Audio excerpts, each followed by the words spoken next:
চাই এখন আপনি বাচ্চা বেরোবান মার বেরোবান বাবা, আমি আপনার কাছে মাপ চাই। আর জীবনে এই ভুল কামটা দেন। এবার সামাজিক যোগাযোগ মাধ্যমে ভাইরাল একটি ভিডিও ক্লিপ যেখানে খলিলুর রহমান সেই স্বামী যে নাকি তার স্ত্রীকে জীবিত কবরস্থ করছে। দর্শক মণ্ডলী, স্ক্রিনে ছবি দেখতে পাচ্ছেন, এই স্ত্রী সেই খলিলুর রহমান যে নাকি খোরশেদা বেগমকে কবরস্থ করার একটি ভিডিও ক্লিপ সামাজিক যোগাযোগ মাধ্যমে ভাইরাল হয়। সেখানে দেখা যায় স্ত্রীকে জীবিত অবস্থায় কবরস্থ করছে স্বামী। ভিডিওটি মনোযোগ সহকারে দেখতে থাকুন, সেই স্বামীর কথা শোনাবো, শুনলে আপনার নিজেরাই চমকে যাবেন কেন সে তার স্ত্রীকে কবরস্থ করছিল। চলুন সরাসরি মূল ভিডিওতে চলে যাই। আসসালামু আলাইকুম, আর্শন স্টোর নতুন একটি ভিডিওতে স্বাগতম। আমি আর্শন রহমান। আপনি যদি আমার চ্যানেলে নতুন হয়ে থাকুন অবশ্যই চ্যানেলটি সাবস্ক্রাইব করে পাশে থাকা অল নোটিফিকেশন বেল আইকনটি অন করে দেবেন। ইতিপূর্বে চ্যানেলটি সাবস্ক্রাইব করে থাকলে আপনাদেরকে অসংখ্য ধন্যবাদ। শেরপুরে যেখানে সামাজিক যোগাযোগ মাধ্যমে একটি ভাইরাল ভিডিও ক্লিপ যেখানে খলিলুর রহমান সেই স্বামী যে নাকি খোরশেদা বেগম তার স্ত্রী মানসিক ভারসাম্যহীন এমনকি দীর্ঘদিন অসুস্থ থাকায় রাগে ক্ষোভে সেই স্ত্রীকে জীবিত অবস্থায় কবরস্থ করতে দেখা যায়। সেখানে সেই ভিডিও ক্লিপে যেভাবে সেই বিষয়টি রীতিমতো ভাইরাল হয়, এমনকি সামাজিক যোগাযোগ মাধ্যমে ক্ষমা চেয়ে সেই খলিলুর রহমান সেই স্বামীর যে বক্তব্য ছিল, চলুন তার কথা শুনে আসি, তারপর সেই সম্পর্কে তথ্য নেব।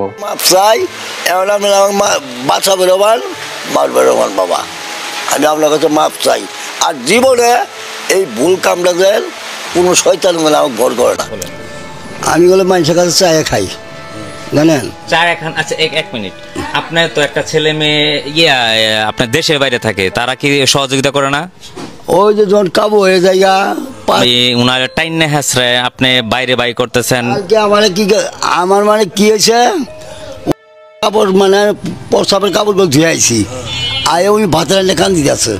তা আমি করলাম বোন রে, আমি আলাদা গুসুল্লা করি, শরীরটা পাক করি, কই রে মানুষ চায় দুগা চায় নেয় দিই, নাইলে বিকালে বাজার ববো আধা কেজি চাল না কার্টুন কচুর নেয় তোমার পাক করে দেবো আমি। যে একটা ছেলে একটা মেয়ে আমরা জানি যে দেশের বাইরে থাকে, তারা কি কোনো সহযোগিতা করেন আপনারে? ওই যে মাসে মাসে মনে করেন 3000, এক মাসে 3000 5000 টিয়া দেয়, আবার 2 মাস 3 মাস দেয় না। যে এইভাবে টাইম না হেসরা বাদ বাইকর থাপড়ায় বাদ বাইকর আমার জীবনে কোনো দিনের উপরে হাত দেয়নি আমি।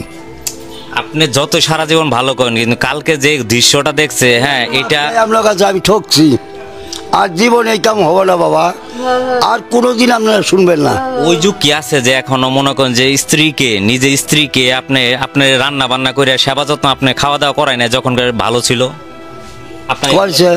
আমি ও তারিখে 20 বছর ধরে করতেছি। কুদাল দিয়ে আপনি না, কোদাল দিয়ে ওই জন্য মারি খুঁজছি, মানে কি ওর খিদে করতেছে। আমার কাছে নাই গো দিমু কইতো না, একবার 3-4টা ভাত চায় না খাওয়াইছি, খাওয়াই সারলে বলেও আমার কাছে খুব ব্যবহার খারাপ করতে চিহ্ন বিলে ব্যবহার।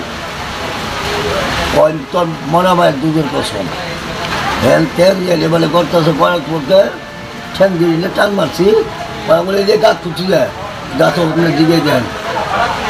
আমি কোনোদিন ওর উপরে হাত তুলি, আমি জানি না পোলা বাড়ি নেটে ছাড়বো। আমার খুব একটা বস্তু একটা ভুল হয়েছে জীবনে, আমার কোনোদিন ভুল করি নাই আমি জীবনে কোনোদিন মানুষের অনগুছুরা মানে কোনোদিন কামও করি নাই, এবং আমাদের ইউনিয়নের চেয়ারম্যানও কোয়া হবো না, এই পাড়ার মানুষও কোয়া হবো না, আমরা শুনি নাই।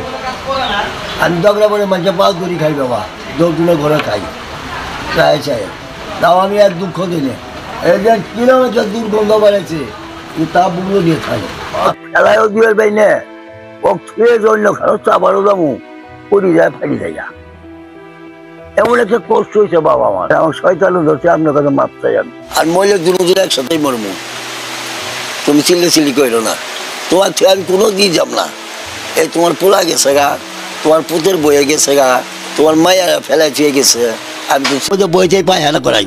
আমাদের কালকে হাগামোটা করছে, আমাদের ভাইয়ে ধুয়ে দিছে, ধোয়ার পর আবারই পায়খানা বাড়াইছে, একদম সবুর এই বাইরে ঘর শেষ করছে করাতে ওই অনু আসিল এখানে সিসি ক্যামেরা গাই দিই না, হাই এদিন আনি দিছে, এদিন ওরা হাগা বাড়াইছে না, কইছে বলে যেটা মাটি দিন।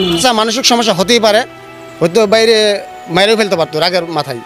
যে এটা কার সহযোগিতা হলো, এটা একমাত্র ওর নাতির কারণেই হয়েছে ঘটনাটা। ওর নাতি ইচ্ছে করলে ওই সংক্ষেপে শেষ করে দিতে পারতো।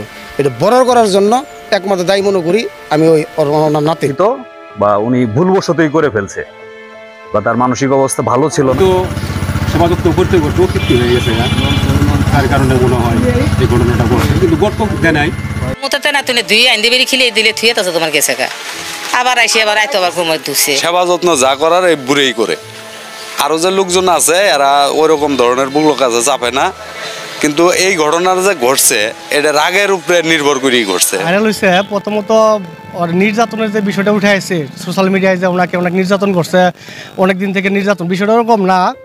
আর এক প্রকার ওরকমও বলা চলে, যেমন ধরেন যে দুজনেই অসুস্থ, বৃদ্ধ মানুষ দুজনেই, তার ছেলে মেয়ে থাকে বাইরে, দেশের বাইরে, খাবার দাবারের কোনো সমস্যা নাই, কিন্তু অনেক দিন মানে যে টানা হেঁচড়া করছে, মানে ঘর থেকে বাইরে নিয়ে প্রস্তাব পায়খানা করানি, এখন সেও মুরব্বী মানুষ হিসেবে ক্লান্ত হয়ে গেছে এক পর্যায়ে, চিল্লাপাল্লা করে ঘুমাইতে পারে না।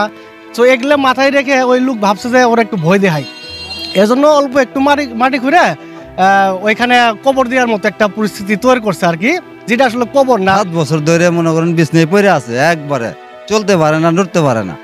এই যে আপনার যে পরচাপ গু এরকম এগুলা টানতে টানতে মানে পরিষ্কার করতে করতে হ্যাঁ তো মানে অসুস্থ ক্লান্ত হয়ে যায় কত সময়।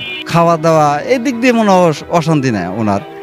পোলা মাইয়া ঢাকায় বিদেশ থাকে। ঘটনায় শ্রীবর্দী উপজেলা নির্বাহী কর্মকর্তা শেখ জাবের মহিলার বর্জ্য, মনুষ্য বর্জ্য যেগুলো হয় মানে অসুস্থ মানুষ, এগুলো সাফ করতে করতে উনি আসলে তার জীবনের প্রতি বীতশ্রদ্ধ হয়ে গেছেন উনি।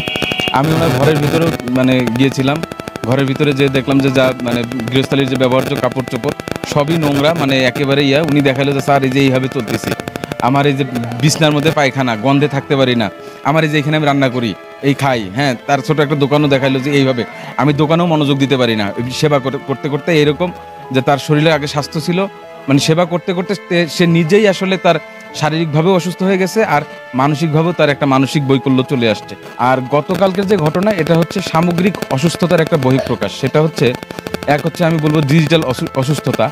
যে বাচ্চা ছেলেটা এটা ভিডিও করেছে সেও আসলে এটা কেন করেছে তার কাছে আমি কোনো জবাব পাই নাই, বাচ্চা ছেলে করছে, কিন্তু তারই আপন নানা সে। আর এখানে হতে পারে আর একটা জিনিস যে তার নানা নাতির মধ্যেও একটা সুন্দর আন্ডারস্ট্যান্ডিং আছে, আমি যেটা জানতে পারলাম আমাদের স্থানীয় চেয়ারম্যান সাহেবের কথা বলে, তারা নিজের কথা বলে যে এইরকম একটা করলে, এখন তো যে ভাইরালের যুগ, যেটা ভাইরাল হয়ে গেলে হয়তো মনিটাইজেশন হবে, বা এই একটা অসুস্থ চিন্তাধারা থেকে। আপনার সম্পূর্ণ ভিডিও ক্লিপে সেই স্বামী খলিলুর রহমানের কথা শুনলেন। খোরশেদা বেগম সেই স্ত্রী যে নাকি দীর্ঘদিন অসুস্থ থাকায় সেই রাগে ক্ষোভে যে নাকি সেই কাজটি করেছে, এমনকি সামাজিক যোগাযোগ মাধ্যমে যেভাবে তার সেই ক্ষমা প্রার্থনা আপনার সম্পূর্ণ ভিডিও ক্লিপে সেই কথা শুনলেন। সেই সম্পর্কে আপনাদের তথ্য মন্তব্য কমেন্ট বক্স জানাবেন। সকলে সচেতন থাকবেন, পরিবার নিয়ে ভালো থাকবেন, সুস্থ থাকবেন। দেখা হবে পরবর্তী অন্য কোনো ভিডিওতে। সে পর্যন্ত আল্লাহ হাফেজ।